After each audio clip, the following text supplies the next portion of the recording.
एक कमेंट मुझे बार बार आता है और हर वीडियो पे आता है। मतलब मैंने जब ये कहा कि रेनू आंटी को छोड़कर चले गए, बेचारी वो सारे दिन काम करती है और जब उनको भी आराम चाहिए था तो उनको छोड़ के चले गए, तो एक ही कमेंट आया, तो तुम ले जाओ उनको घुमाने के लिए। जब मैंने इस पॉइंट को रेज़ किया कि पिज़्ज़ा को क्यों नहीं लेकर गए, जब उसका नेक्स्ट डे ही अखबार जो है एग्ज़ाम ख़त्म होने वाले थे, तो फिर मेरे को यही सेम कमेंट आया, तो तुम ले जाओ उसको घुमाने के लिए। तो मैं अक्सर एक ही कमेंट उनको बार बार कर रही हूँ, जो कि मैंने कॉपी पेस्ट किया था। यानी कि अगर मैं उनके लिए करूँगी और कमा रहे हैं उनकी फैमिली वाले, तो उनकी फैमिली वालों का अचार डाल दो। मैं ऑलरेडी एक डेडिकेटेड पॉडकास्ट बना चुकी हूँ, क्योंकि मुझे डेडिकेटेड पॉडकास्ट बनाना था। इट मीन्स कि मुझे नहीं मालूम था, मैं पूरा दिन हॉस्पिटल में थी, नेटवर्क से दूर थी, बिल्कुल शाम को आई थी, मुझे नहीं पता था। जब मैं पॉडकास्ट बना रही थी तो मुझे एक कमेंट रिसीव हुआ था। मुझे लगा था एक नॉर्मल अटैक हुआ होगा, जो कि ऐसे उस जगह पे मतलब कश्मीर में एक आम तौर पर सुनने को मिलता रहता है, क्योंकि वो बॉर्डर है। मुझे बिल्कुल डिटेल नहीं मालूम थी। जब मैंने बाद में न्यूज़ देखा तो मैंने तभी डिसाइड कर लिया था कि मैं इस पर पूरा एक पॉडकास्ट बनाऊंगी। कुछ पॉइंट्स और मुझे मिल गए थे जो मैंने साथ में मिलकर रेज किए थे। तो मेरे को जब वो उस पर ऑलरेडी बनाना ही था, तो मैंने कुछ कमेंट के वहाँ पर जवाब दिए, कुछ कमेंट के मैंने जवाब नहीं दिए। मैंने कहा मैं कहाँ तक कितना लिखूंगी। तो एक कमेंट को हाईलाइट कर कर और उसको जो है स्क्रीनशॉट लेकर रेडिट पर चर्चा चल रही है, और वहाँ पर मेरे धर्म के लिए, मेरी कम्युनिटी के लिए, मेरे नाम के लिए, मेरी भावनाओं के लिए, सबके लिए सवाल उठाया जा रहा है। देखिए, वहाँ पर लोग बैठे हैं फ्रीडम। उन लोगों को पहली बात तो इतनी अकल नहीं है, ये सोचते ही नहीं है कि उनको इतनी समझ में नहीं आया कि जिन लोगों को मैं क्रिटिसाइज़ कर रही हूँ, जिन लोगों पर मैं रिव्यू दे रही हूँ, अगर उनकी बातें मुझे पसंद नहीं आ रही है, तो क्या वो बेवकूफ़ लोग ये नहीं सोच पा रहे हैं कि मैं खुद के लिए ऐसा मौका जानबूझकर क्यों दूंगी। और जो मेरे रेगुलर सुनने वाले हैं, वो मेरी बातों को, मेरी चीज़ों को, मेरी भावनाओं को, मेरे मन को बहुत अच्छी तरीके से जानते हैं, क्योंकि मैं किसी भी धर्म को नीचा दिखाकर किसी भी धर्म को ऊंचा दिखाना, ये मैं बिल्कुल भी नहीं करती हूँ, ना ही मेरी अपब्रिंगिंग में है, क्योंकि मेरी परवरिश ऐसी की ही नहीं गई है।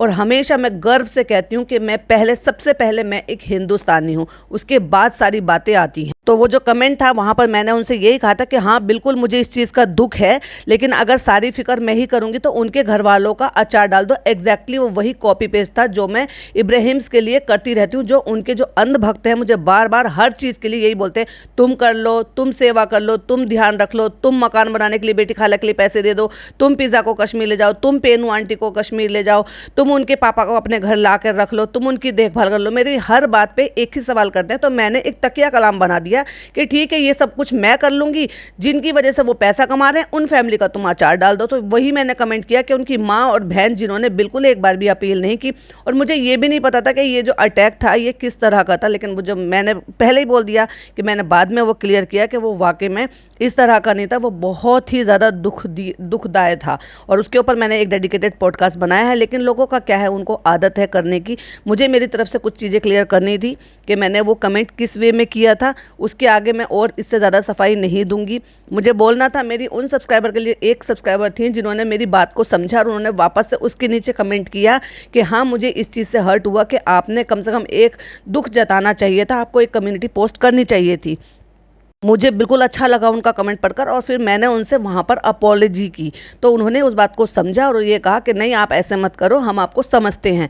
तो ये मेरे उन्हीं सब्सक्राइबर्स के लिए है। बाकी किसी को क्या सोचना है, क्या समझना है, जो मुझे ढंग से जानते तक नहीं है और मेरे लिए परसेप्शन जो है वो एक सेट कर दिया है, तो मुझे उससे कोई ज़्यादा खास फ़र्क नहीं पड़ता। लेकिन मुझे फ़र्क सिर्फ इस चीज़ का पड़ा कि मेरी एक छोटे से कमेंट को लेकर मेरे पिछले इतनी टाइम की जर्नी, जिसमें मैं बहुत सारी चीज़ें बोलती आ रही हूँ, उन सबको इग्नोर ना किया जाए। तो प्लीज़ उन सबको भी ध्यान दिया जाए। चलिए, ये जो रिएक्शन वीडियो है ये होने वाली है हमारी जगत दीदी पर, तो प्लीज़ इसको भी उसी तरह से एंजॉय करो जैसे आप बाकी की वीडियो को एंजॉय करते हैं। तो जैसे कि आप सबको पता है कि जगत दीदी ने पहले छेड़ा, और फिर जब वो छिड़ गई तो उसके बाद बैकआउट कर कर, तो जैसे कि सुमित महल ने बोला, बिल्कुल सही बोला भाई, क्या बोला है उन्होंने, सही में कमाल का बोला है। उसी पे रिव्यू करने वाली हूँ। हालांकि उन्होंने और इससे पहले भी 2 वीडियो डाली हैं जिस पर मैंने रिव्यू नहीं करा। मैंने सिर्फ उस पर रिव्यू करा था जो हमारी जगत दीदी ने पहले एक लाइव किया और उसके बाद उन्होंने एक वीडियो डाली। और उन्होंने सोचा कि भाई ये तो वही बंदा है जो मेरी सारी बातें सुन लेगा, जो 4 साल से चुप्पी लगा कर बैठा है और मेरे पीछे पागल था। लेकिन भूल गई कि अब ये वो बंदा नहीं है। तुम किसी को इतनी चोट दोगे तो आखिरकार वो फिर इतना मजबूत हो जाता है, इतनी चोटें खाने के बाद संभल जाता है ना जो इंसान, फिर वो इतना मजबूत हो जाता है, फिर कोई उसका कुछ नहीं बिगाड़ सकता। और अगर वो बंदा बिल्कुल अपनी तरफ से 100% सक्षम हो, लॉयल हो, काबिल हो, और अपनी बात पूरी पुख्ता तरीके से रखने वाला हो तो फिर तो वाकई में उसको डरने की कोई ज़रूरत नहीं है।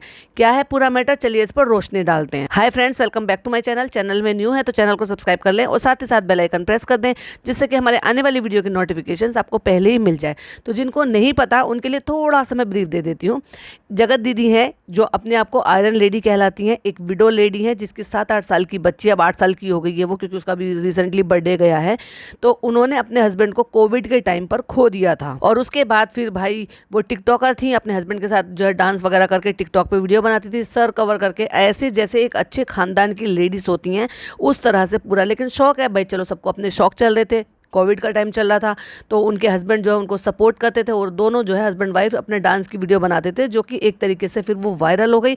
लोग उनको पसंद करते थे उनकी सादगी की वजह से, उनकी चालाकी नहीं और उनकी मैनिपुलेशन नहीं, उनकी सादगी की वजह से लोग उनको पसंद करते थे और वो लव बर्ड के नाम से जाने जाते थे।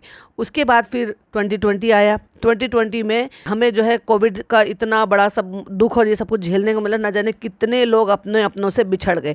तो उसी दौरान उनको कोविड हुआ और उन्होंने उनको अपने हस्बैंड को खो दिया। और उसके बाद फिर धीरे धीरे सिंपैथी, रोना धोना, ये सब कुछ करना, उसके बाद अपने ससुराल वालों को बुरा भला बोलना और वहां से निकल जाना। वैसे भी ये लड़ाई झगड़े में ही आई थी, वहां से जो सुनने में बाद में आया था कि इनके लड़ाई झगड़े ही हो रहे थे और वो वहां से रूठने मनाने के चक्कर में वो वहां से आई थी, जिस दौरान वो फिर उनकी अचानक से तबीयत खराब हो गई। इन मैडम को ये भी नहीं पता एक्चुअली कि इनके हस्बैंड को हुआ क्या है और ये अपने सास ससुर से, ससुराल वालों से इसी चीज़ के लिए लड़ाई झगड़े कर रही थी कि मुझे बताओ मेरे हस्बैंड को हुआ क्या है। तो जब उनकी तबीयत खराब थी और आप कोई भी ये कहती हैं कि मैं किसी एग्जाम को देने के लिए अपने मायके आई हुई थी, जिस दौरान उनकी तबीयत खराब हुई, एक दिन या शायद 2 दिन वो एडमिट थे और उसके बाद वो वहाँ पर एक्सपायर हो गए। तो क्या आपको फुर्सत नहीं मिली थी अपने हस्बैंड को? अगर आपके हस्बैंड को तबीयत खराब थी और उनको एडमिट कराया था और आप जो है इन सारी दुनियादारी की चीज़ों में लगे पड़े थे। चलो पुरानी बातें थी, उनको मुझे नहीं क्रोधना। एक्चुअली मुझे थोड़ी सी ब्रीफ देनी है कि ये कौन है, जिन लोगों को नहीं पता है, जो लोग मेरे चैनल पर बाकी के दूसरे रिव्यू सुनते हैं उनको नहीं पता। उन्होंने अपने हस्बैंड को खो दिया, फिर रोना धोना, मैनिपुलेशन करना, ये सब कुछ करना। उसी दौरान इन्होंने फिर अपने चैनल ओपन किया, टिकटॉक बैन हो गया था, फिर ये इंस्टाग्राम पे शिफ्ट हो गए, फिर वही ग्रुपिज्म कर लिया, फिर ग्रुपिज्म बना लिया, फिर धीरे धीरे लोग इनको पसंद करने लगे, इनके चैनल भी धीरे धीरे करके ग्रो होने लगे, लोग इनको जानने लगे और इनकी जो इनका मैनिपुलेशन था ना, यानी कि डायलॉग डिलीवरी थी, उसकी वजह से लोगों ने इनको, जो कि ये कहती हैं कि लोगों ने दिया है या मेरे भाइयों ने दिया है, मेरे भाइयों ने मुझे आयरन लेडी का नाम दिया है। Iron lady in the sense वो इसलिए कहते थे कि भाई ये एक अकेली औरत है जो अपने आप को संभाल रही है, अपनी बच्ची को संभाल रही है, अपना काम काज कर रही है और अपने घर को चला रही है। एक्चुअली वो वाकई में अपने मैके को भी चला रही थी, क्योंकि उनके भाई कुछ काम करते ही नहीं थे, अब तक भी नहीं करते थे, अनटिल जब तक हमने ये देखा है कि अब उन्होंने अपना व्लॉग चैनल खोल लिया है तो अब उनसे उनको अर्निंग हो रही है, नहीं तो शॉर्ट चैनल था। ये थी उनकी पुरानी हिस्ट्री। अभी रिसेंटली कुछ महीने पहले हमें सुनने में आया था कि उनके घर वालों ने उनका कोई रिश्ता देखा और जिस रिश्ते को देखकर उन्होंने रजामंदी दे दी, क्योंकि उन्होंने देखा कि भाई लोग अच्छे हैं, लड़का अच्छा है और वो लड़का इनसे एज में छोटा है। और ये जो हमारी आयरन लेडी है ना, ये 42 से 45 साल की एज की हैं। बच्चे देर से हुए थे, शादी के 10-12 साल बाद इनको बेटी हुई थी, क्योंकि ये खुद से बताती हैं। और ऑब्वियसली फेस से दिख भी जाता है कि आप छुपा नहीं सकते ना, ये जो बाल सफ़ेद हो चुके हैं। अभी तो चलो बाल की भी छोड़ो, बाल तो किसी के भी टाइम से पहले भी सफ़ेद हो जाते हैं, बट एज तो दिख जाती है ना। लेकिन इनको निब्बी बने रहने का बहुत ज़्यादा शौक है। फिर जब ये जो ग्रुपिज्म चल रहा था तो उसी दौरान 2-2.5 साल पहले ये ऐसे ही ग्रुपिज्म के चक्कर में, ग्रुप बनाने के चक्कर में, ये और इन्फ्लुएंसर के चक्कर में मिले, जैसे कि आना जाना इन सबका होता था। तो ये मिले हमारे जगत भैया से, जिनको जगत भैया कहा जाता है, वो है सचिन राज, यानी कि वो भी एक यूट्यूबर हैं, इन्फ्लुएंसर है। और इनकी जो चीज़ें थी पहले भैया भैया से शुरू हुई थी, इन्होंने भैया बनाया, हर चीज़ में उनको ये कहा कि मेरे को ये प्रॉब्लम है, ये सॉल्व कर दो, वो इसलिए मदद करते रहते थे कि भैया अकेली लेडी है। धीरे धीरे इनका अट्रैक्शन बढ़ा, इनके जो रिश्ते हैं वो भाई बहन से बदलकर हस्बैंड वाइफ की तरह से, मतलब एक दूसरे को गर्लफ्रेंड बॉयफ्रेंड की तरह से हो गए। और वो तब तक चलते रहे जबकि उनकी बीवी को प्रॉब्लम होती, जो भैया थे यानी कि जगत भैया, उनकी बीवी को प्रॉब्लम होती थी, लेकिन उसके बावजूद भी ये कहीं भी नहीं रुकने वाले थे।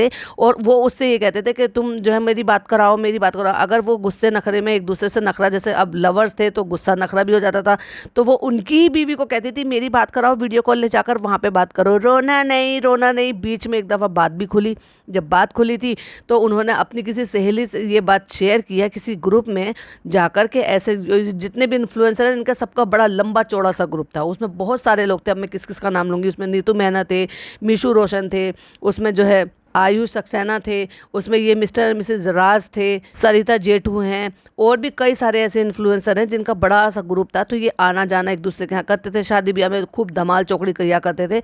तो ये राज जो है, ये राज भी हमारी जो सरिता जेठू है उन्हीं के घर से खुला, क्योंकि जब इनकी वाइफ को बुरा लगा किसी चीज़ का और उन्होंने फील किया कि भाई इनका जो रिश्ता है वो भाई बहन का नहीं है, उससे कहीं ज़्यादा अलग टाइप का है, क्योंकि एक औरत जो ना बहुत जल्दी भांप लेती है। तो उन्होंने ये सारी बातें बाहर खोली। बाहर खोलने के बाद वो चीज़ें दबा दी गई और ये कहा कि नहीं, भाई बहन है, भाई बहन है। और मैडम ने भी डंके की चोट पर आकर ये वीडियोज़ भी डाल रखी हैं जो कि वायरल हो रही हैं, जो कि अब उन पर खुद पे ही भारी पड़ गई है इस चीज़ को कहते हुए कि हमारे यहाँ भाई बहन का रिश्ता भाई बहन का ही होता है, भाई बहन ही है, भाई बहन ही है। लेकिन वो भाई बहन की जब आपस में लड़ाई हुई और भाई को जब इस बात का पसंद नहीं आया कि जो मेरी बहन बनी हुई, जो मेरी लवर है, अब वो सगाई कर रही है और वो मुझे अब टाइम नहीं दे रही या फिर मेरे हाथों से निकल रही है, तो इनकी जब आपस में नहीं बनी किसी चीज़ को लेकर, तो प्राइवेट चैट लीक कर दी गई और वो इतनी गंदगी मची कई महीनों तक। और उन सब में पिस कौन रहा था? यस, दो मासूम लोग। कौन? एक तो वो जो इनकी जो लवर थे, उनकी वाइफ, जो कि 24-25 साल की एक यंग लड़की है, कम एज की लड़की है, क्योंकि ओबियसली मिस्टर राज की भी एज कम ही है, बट वो उनसे भी और भी कई साल छोटी हैं। और कौन? इनके मंगेतर। अच्छा, अब इनके मंगेतर की भी बात कर लेते हैं। मैं वो पहली बंदी थी यूट्यूब पर जिन्होंने सबसे पहले इस चीज़ को डिकॉर्ड किया था कि जब ये सगाई हो रही थी तो ये बातें चल रही थी कि इनको क्या लालच है, इनको क्या लालच है सुमित महल को, जो वो एक बच्ची की माँ से अपनी उम्र से बड़ी औरत से शादी कर रहे हैं। वो तो उनका नेम फेम चाहते थे, लेकिन नेम फेम नहीं था। जब मैंने उनके दोस्त की वाइफ के चैनल पर ये देख लिया था कि उनके तो अपने खुद के चैनल हैं जो कि वो विदाउट फेस काम करते हैं, उनके खुद के चैनल ऐसे हैं जहां कई सारे डायमंड बटन है, सिल्वर प्ले बटन है और गोल्ड बटन है, प्लस वो कुछ बोल भी नहीं रहे थे उस सारी कंट्रोवर्सी में। तो सबसे पहले डिकॉर्ड करने वाली ये मैं थी कि ये 100% उनकी तरफ से लव मैरिज है और मैडम की तरफ से कॉम्प्रोमाइज मैरिज। कॉम्प्रोमाइज क्यों? क्योंकि भाई एक विडो लेडी है, एक बच्ची की माँ है, एज में बड़ी है, उसको सहारा चाहिए था। फैमिली वालों ने ये सारी, अच्छा फैमिली वाले भी कुछ कम नहीं है, फैमिली वालों ने ये सोचकर जब इनका टाँके भिड़ रहे थे और इनके अंदरूनी रिश्ते खराब हो गए, तब उन्होंने सोचा कि अब इसकी शादी कर दी जाए जिससे कि उसका वहां से दिमाग हटे। लेकिन अपनी बेटी पर नजर नहीं रख पाए, ना भाई ना माँ बाप, और ना ही वो सहेली चापलूस जैसी जो भाभी है ना वो भी। और उसके बाद भी सगाई की बातें होती रही, सगाई हो गई। ये जो वीडियो एक वायरल हो रही है वो उसी दौरान की थी जब सगाई की बातें चल रही थी और वो जो मैडम है इनकी बातचीत शुरू हो गई थी, लेकिन वो उनको टू टाइमिंग कर रही थी, तो इसलिए उनको टाइम नहीं दे रही थी और उनको इग्नोर कर रही थी, जिसके चलते उन्होंने अपनी होने वाली सलज को यानी कि इनकी भाभी को कॉल किया और ये कहा कि भाई वो क्यों नहीं है, क्या बात है, क्या मतलब उनकी मर्जी से नहीं है क्या? क्योंकि यहाँ सुमित महल तो प्यार करते थे काफ़ी टाइम से, क्योंकि ये इनके टच में 4 साल से थे। कभी मैडम के चैनल पे कुछ बात हो जाती थी, कभी मैडम के लोहा मैडम, समझ गए ना, हाँ आयरन लेडी, कभी उनके इंस्टाग्राम पे कुछ प्रॉब्लम हो जाती थी, क्योंकि वो जो दोस्त हैं यानी कि सुमित महल के जो दोस्त हैं और सुमित महल जो हैं वो न जाने कितनों की हेल्प करते हैं। जब तक उनका कोई टैक्स नहीं था, लेकिन उसके बावजूद भी वो ऑफ द कैमरा भी बहुत सारे लोगों की हेल्प करते थे और न जाने कितनों की उन्होंने चैनल जो है उन्होंने वापस लाने में या फिर जो है जो भी प्रॉब्लम आती थी उसमें भी उन्होंने बिहाइंड द कैमरा बहुत लोगों की मदद की। उन्हीं में से ये मैडम भी थी। तो जब भी इनको कभी प्रॉब्लम आती थी तो ये उनसे हेल्प लेती थी। इसी वजह से ये 4 साल से इनको जानती थी और अपने रिश्ता होने से, पक्का होने से 2 साल पहले ये वहाँ पर गई थी, उनके एरिया में, उनके ऑफिस में गई थी। वहाँ की इनकी वीडियो रील्स भी डली हुई हैं। अगर आप जानते ही नहीं थे यार, अगर आपको पहचानते हैं, और ये कहा गया था कि भाई ये तो जो है अरेंज मैरिज हो रही है, मेरे घर वालों ने रिश्ता देखा है, हम तो एक दूसरे को जानते ही तक नहीं थे। लेकिन मेरी पार की नज़र ने ये पहचान लिया था कि भाई यहाँ पर बंदा प्यार में है और मैडम कॉम्प्रोमाइज़ में शादी कर रही हैं। एनीवे, ये थी एक स्टोरी जो कि मैडम की, अब तक आप समझ गए होंगे।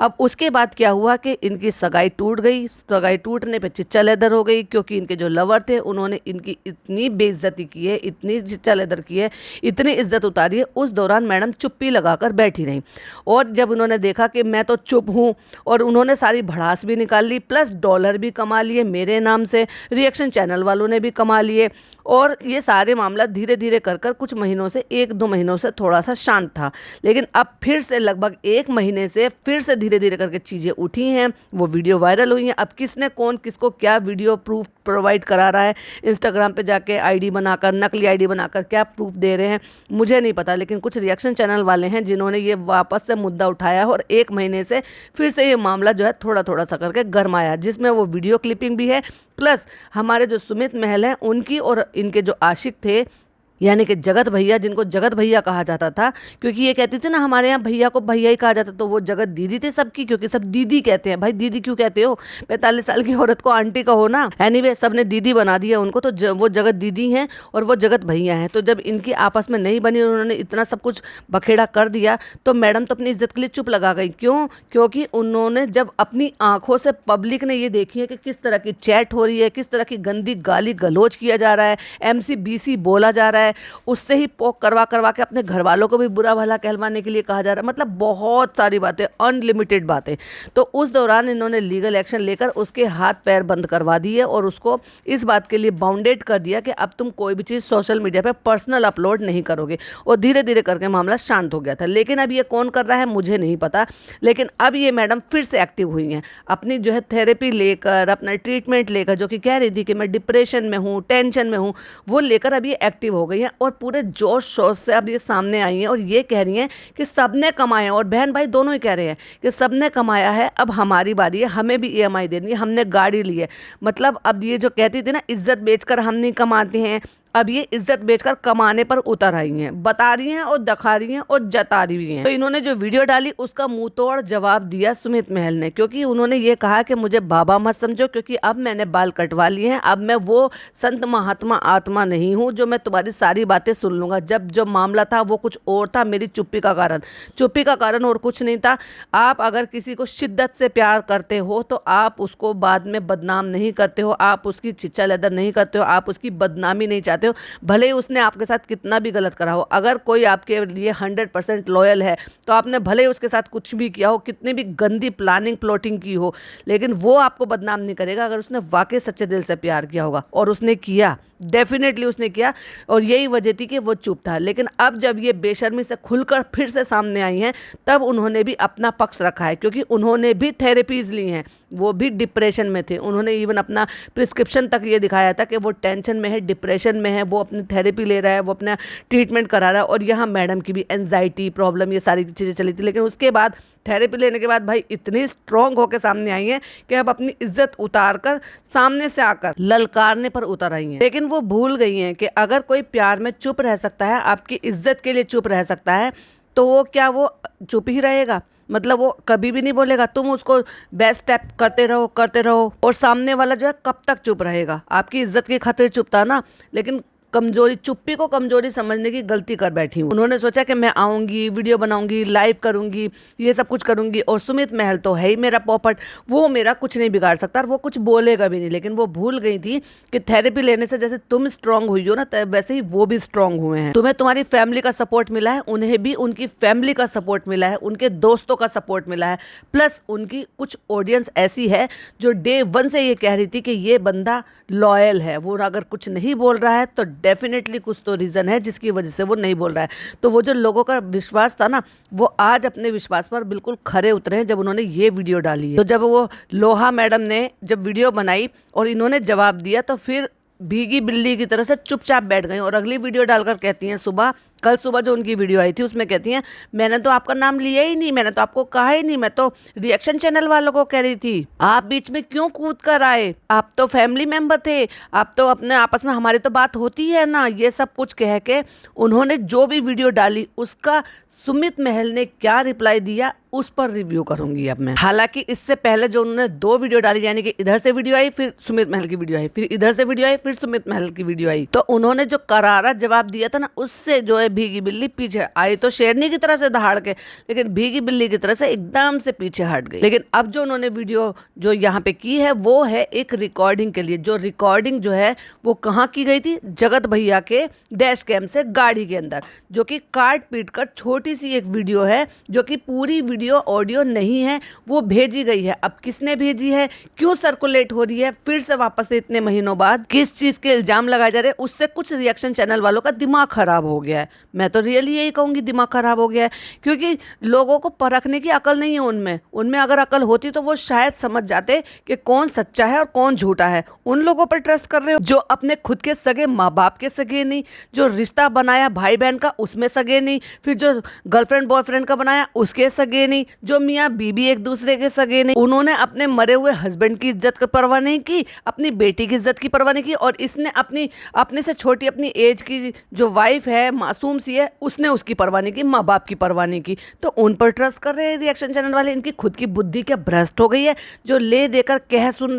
अरे आधा अधूरा जो ना वो आपको जो है ना सच्चाई नहीं बता सकता। अपने दिमाग के पट खोलो और ये देखो, सच्चाई जानने की कोशिश करो। तो वहीं जो सुमित महल ने वीडियो डाली है तो उन्होंने कहा है क्यों आधी अधूरी रिकॉर्डिंग डाल रहे हो, रिकॉर्डिंग डाल रही हैं तो पूरी डालो। अब रिकॉर्डिंग मैं डालूंगा कि एक्चुअल में वो बात क्या हुई थी। अब रिएक्शन चैनल वाले बोरा रहे हैं और वो ये कह रहे हैं क्योंकि उन्होंने इतनी सी क्लिपिंग सुनी है जिसमें वो ये कह रहे हैं, जो कि पर्पसली रिकॉर्ड करके कट करके वो सर्कुलेट की गई है, जिसमें वो ये कहते हुए नजर आए हैं कि ठीक है भाई, तुम्हें जो सही लगता है तुम करो, अगर तुम्हारे साथ गलत हुआ है, तुम्हारे साथ धोखा हुआ है तो तुम सोशल मीडिया पे ये बात रखो। एग्जैक्टली उन्होंने इतनी लाइन बोली है जिस पर कई सारे रिएक्शन चैनल वाले तो बोर आ गए।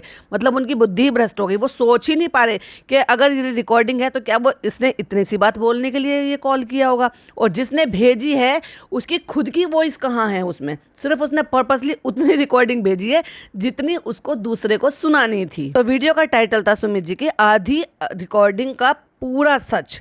कब तक लोगों को बेवकूफ बनाओगे। एग्जैक्टली बिल्कुल मेरे भी वही वर्ड हैं। तो वो यही कह रहे हैं कि थोड़ी देर पहले मैंने एक वीडियो देखा जहाँ पे कुछ रिकॉर्डिंग वायरल हो रही है, क्योंकि कई सारे चैनल वालों ने वो आंख मीच के बेवकूफ बनकर डाल दिया। अरे भाई तुम रिएक्शन चैनल वाले हो, अपनी आंखों के पट खोलो, अपने अकल के पट खोलो और ये जानने की कोशिश करो what is wrong what is right. और अगर कोई पर्पसली तुम्हें कोई चीज भेज रहा है और उसमें सिर्फ सामने वाला गलत दिख रहा है, सिर्फ सामने वाला, और सामने वाले की ही आवाज है और आपकी नहीं है, अगर होती उस बंदे की भी आवाज और वो मना कर रहा होता है कि नहीं ऐसे मैं नहीं करूंगा या वैसे मैं नहीं करूंगा, उसकी भी तो आवाज होनी चाहिए थी ना।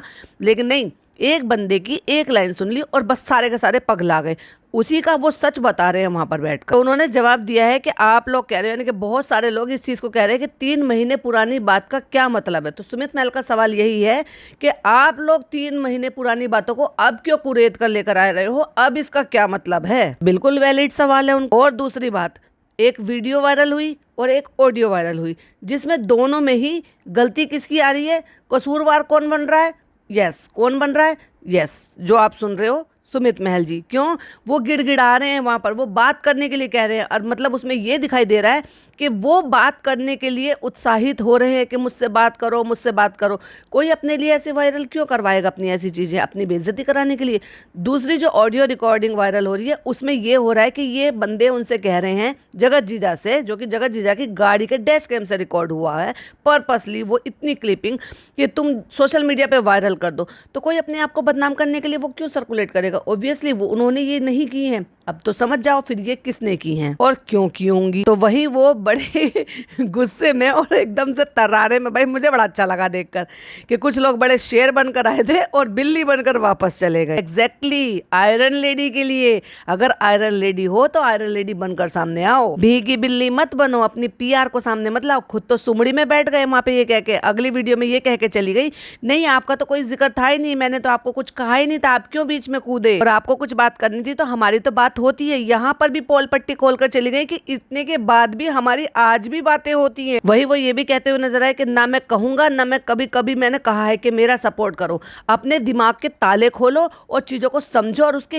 हिसाब से बोलो। अगर कोई लोग मेरे लिए वीडियो बना रहे हैं तो वो सोच समझ कर बना रहे हैं, उनको सच्चाई नजर आ रही होगी तभी वो वीडियो बना रहे हैं। मैंने किसी से नहीं कहा और ना ही मेरी कोई पीआर टीम है। वही उन्होंने ये बोला कि वो जो क्लिपिंग लगाई है इतनी सी देर की, उससे क्या जज कर लोगे, ऑब्वियसली जो मैंने बोला, अगर है तो दोनों की बातें क्यों नहीं है रिकॉर्ड होनी चाहिए ना। अगर हमें सामने वाले का रिकॉर्डिंग में दिखाई दे रहा है कि फ़ोन में से हमें आवाज़ आ रही है, तो जो बंदा रिकॉर्ड कर रहा है उसकी आवाज़ तो डायरेक्ट क्यों नहीं आ रही वहाँ से, वो भी तो बोलना चाहिए था ना। वो भी तो कुछ बोले कि नहीं तुम गलत कह रहे हो सुमित भाई, मैं ऐसे नहीं कर सकता, मैं अपने प्यार को बदनाम नहीं कर सकता। कुछ तो बोल, मुंह तो खोल। और मुंह तो खोला ही नहीं, बस इसकी किसी और की आवाज़ सुना दी जो कि सुनानी थी। वहीं वो ये कह रहे हैं कि दम है तो पूरी रिकॉर्डिंग लगाओ जो अब मैं लगाऊंगा। लगानी ही चाहिए, एटलीस्ट कुछ बेवकूफ लोगों को ये तो समझ में आएगा कि असलियत क्या थी। वहीं वो गुस्साए हुए ये इस बात के लिए भी नजर आए कि ये जो ज्ञान पेल रहे हो ना कि दो परिवार की बात थी, आपस में बैठ के कर लेते, फोन कर लेते, तुम हमारी तो बातें होती हैं। तो कहते तुमने मना किया था कि किसी को बताना मत, अपने यार दोस्तों में से भी, कि अभी भी हमारी बातें होती है। भाई अभी भी मैनिपुलेशन चल रहा है इस औरत का। रिश्ता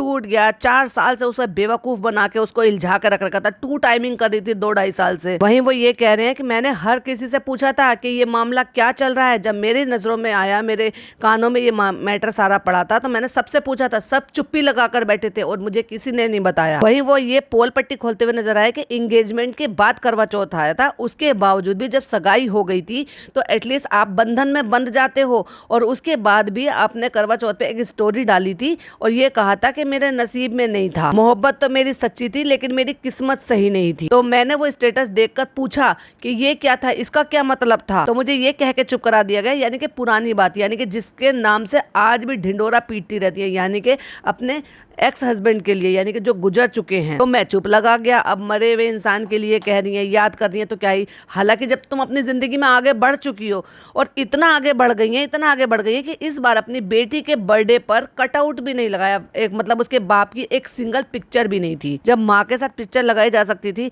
तो क्या पापा को एड ऑन नहीं किया जा सकता था? एक पिक्चर वो नहीं लगाई जा सकती थी? हर जगह कटआउट लगाए हुए थे पर पापा मिसिंग थे, बच्ची के दादा दादी मिसिंग थे। वही वो इस बात को एक्सेप्ट करते हैं कि वो जो रिकॉर्डिंग है एग्जैक्टली मैंने बोली है, और क्यों बोली है तब उन्होंने वो पूरी बात बताई है, क्योंकि सामने वाले ने फोन कर कर उनको ये कहा है कि भाई तुम शादी मत करो वरना तुम्हारे साथ कुछ गलत हो जाएगा। तो मैं उनसे पूछता था कि भाई क्या है, तो उन्होंने कहा, उन्होंने इस बात को क्लियरली बोला। कब उन्होंने कहा कि क्यों भाई मेरे साथ ऐसा क्यों होगा, कहता मेरा दिमाग इतना ज्यादा खराब हो चुका था कि मैं या तो आपको कुछ कर देता या खुद को कुछ कर लेते। मैंने इतने पर भी सामने वाले की बात पर विश्वास नहीं किया और मैंने अपनी सो कॉल्ड मंगेतर को ये सारी बातें बताई। और उनके पास बहुत पहले से मेरा नंबर था, वो हाय हेलो करते थे, हम एक दूसरे को मतलब विश करते थे। मैंने उनकी वाइफ के भी बर्थडे पे विश किया, उनके भी बर्थडे पर, एनिवर्सरी पे, सब पे मतलब मैं विश किया करता था और हाय हेलो हमारी होती रहती थी। तो वहीं वो आगे ये कहते हुए नजर आए कि मुझे पता है कि ये सारी स्टोरी कहाँ से आ रही है, इससे सारी बातें कहाँ से आ रही हैं, लेकिन अब मैं अपना पक्ष रखूंगा और पूरी रिकॉर्डिंग लगाऊंगा। रिकॉर्डिंग खेलने का बहुत ज्यादा शौक है ना, तो पूरी रिकॉर्डिंग सुनो, पूरी बात हुई क्या थी। वहीं वो आगे बताते हैं कि उस दौरान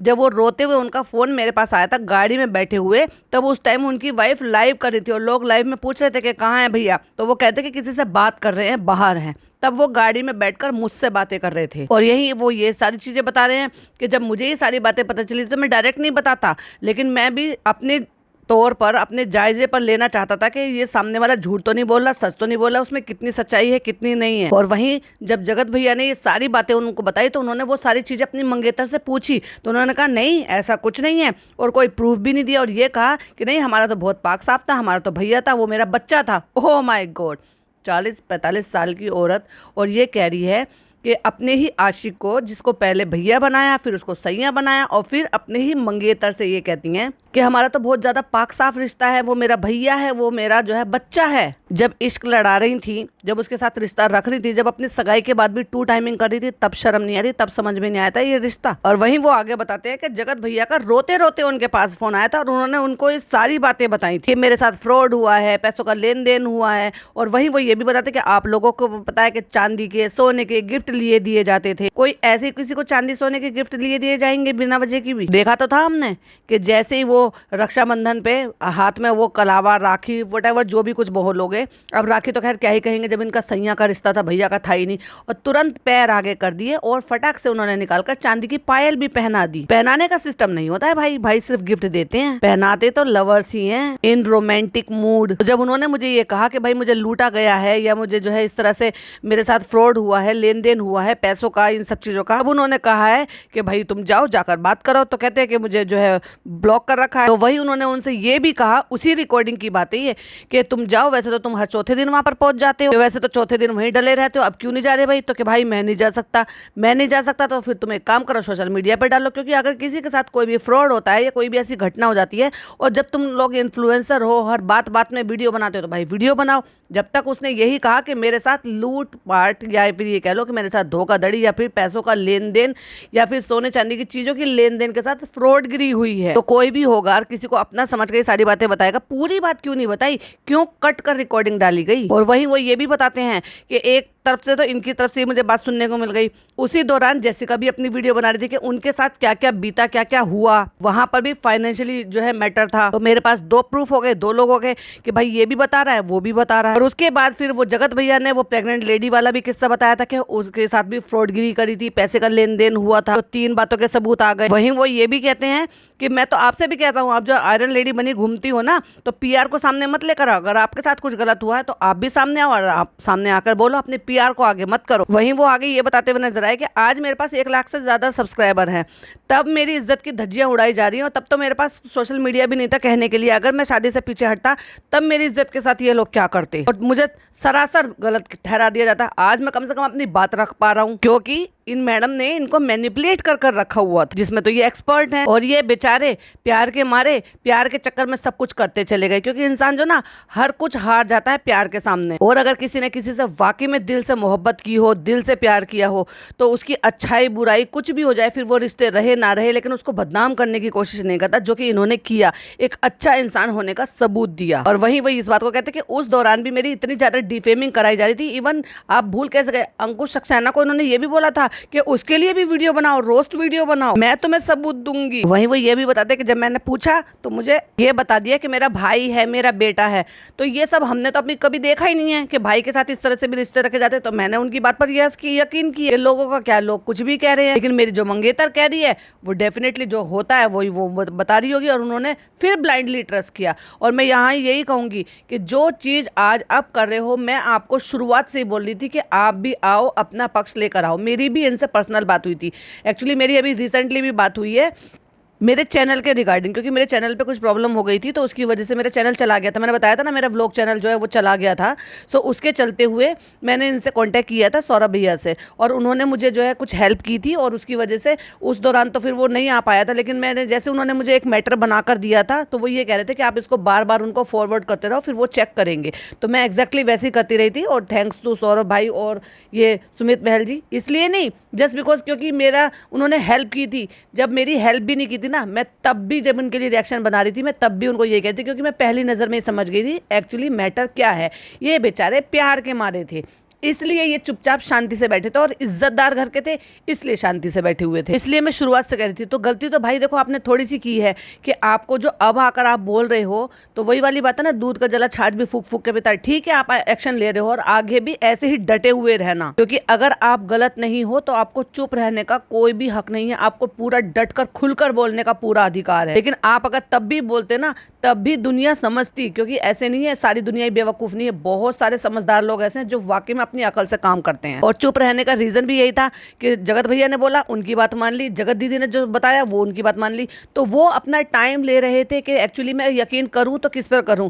एक है जो भाई बहन के रिश्ते को कलंकित कर रहा है, और ये कह रहा है कि हमारा तो रिश्ता ऐसा, तुम्हारी शादी हो जाती तो मैं कुछ कर देता, तुम्हारे लिए कुछ कर देता, इतनी तक की प्लानिंग बता रहा है। और एक मेरी मंगेतर है जो कह रही है वो मेरा भाई है, वो मेरा बच्चा है, तो मैं उसकी बात पर ट्रस्ट करूं, जिसको मैं 4 साल से प्यार करता हूं। तो वो दुविधा में पड़ गए थे। यही वजह थी उनकी चुप रहने की। न सगाई टूटने की बात आ रही थी, ना किसी और चीज की बात आ रही थी, ना कोई वीडियो बना रहे थे, और वो अपने मन में सारी चीजें टेंशन में लेकर खुद ही डिप्रेशन में चले गए थे। अब तो देखने वाली बात यह है कि इस वीडियो के बाद अब कहां कहां किस किस को मिर्ची लगती है, और उसके बाद कौन आता है वो छौंक भंगार लगाने के लिए, और इसके बाद आगे क्या होने वाला है। तो ये थी कुछ वीडियो जो मुझे आपके साथ शेयर करनी थी। आई होप आपको वीडियो पसंद आई हो। भाई मुझे तो बहुत अच्छी लगी सुमित जी की इस तरह से जो उन्होंने आकर सामने से बोला है, और जो बोला है ना वो वाकई में कमाल बोला है। आपको क्या लगता है और आपकी ओपिनियन क्या है, प्लीज कमेंट बॉक्स में जरूर बताइएगा। वीडियो पसंद आए तो लाइक शेयर कीजिएगा, चैनल पे पहली बार आए तो सब्सक्राइब कीजिएगा। फिर मिलती हूँ नई वीडियो के साथ। टिल देन बाय बाय, अल्लाह हाफिज, टेक केयर।